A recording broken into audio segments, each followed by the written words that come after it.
A foul is called right on the edge of the penalty box. The attacking team sets up for a direct free kick, and for a few seconds, the entire stadium holds its breath. The rules here are exact. IFAB Law 13 mandates that the defending wall must stand precisely 9.15 meters, or 10 yards, away from the ball until it is back in play. But for over a century, referees had zero objective tools to enforce that distance. They had to rely entirely on walking off the steps and guessing the geometry by eye. Defenders exploited this immediately.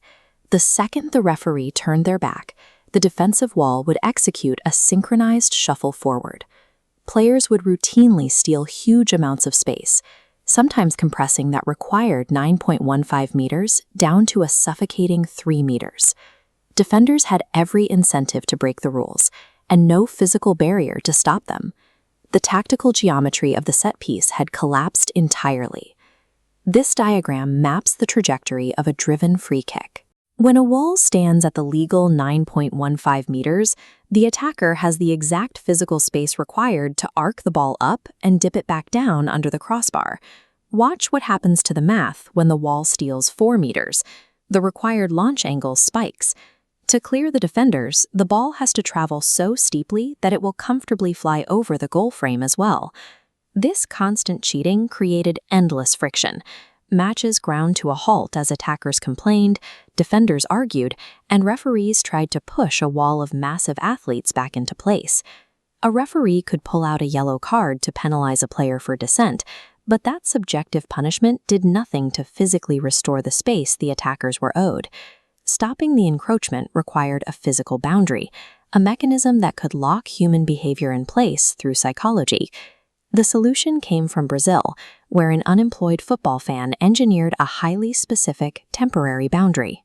The constraints for this tool were massive. It had to create a line visible from the highest seats in the stadium, survive on wet grass, remain completely non-toxic, and then erase itself within 60 to 180 seconds.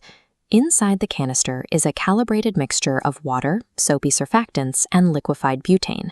Depressing the nozzle drops the pressure, causing the butane to violently vaporize into gas. This whips the water and surfactant into a foam, building microscopic scaffolding around the trapped gas. To keep this foam from sliding off the pitch, the mixture includes 2% vegetable oil. That tiny addition gives the structure enough physical cling to grip individual blades of grass. The thermodynamic result is a stark 10-centimeter thick line of brilliant white foam. It creates an undeniable objective marker that players simply will not step over. Players are entirely comfortable gaslighting a referee's physical pacing.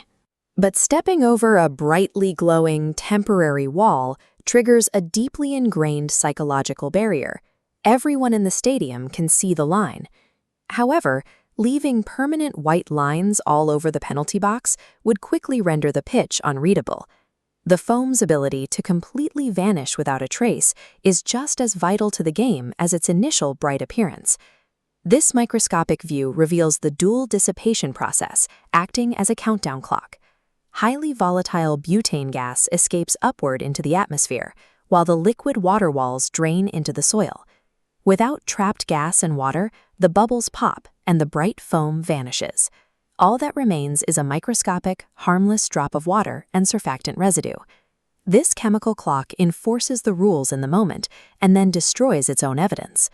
The widespread global test of this revolutionary vanishing spray finally arrived on the biggest stage in 2014 at the FIFA World Cup in Brazil. This chart compares severe defensive encroachment before and after the spray. The stark boundary drove severe encroachment down to 0, and because referees no longer had to physically push walls back, average play delays for free kicks plummeted by 28 seconds per set piece. The chaos of the creeping wall disappeared. Referees regained instant authority, and players respected the space. By forcing players to respect legal boundaries, this temporary foam solved a permanent behavioral problem, restoring precise geometric fairness to the world's most popular sport.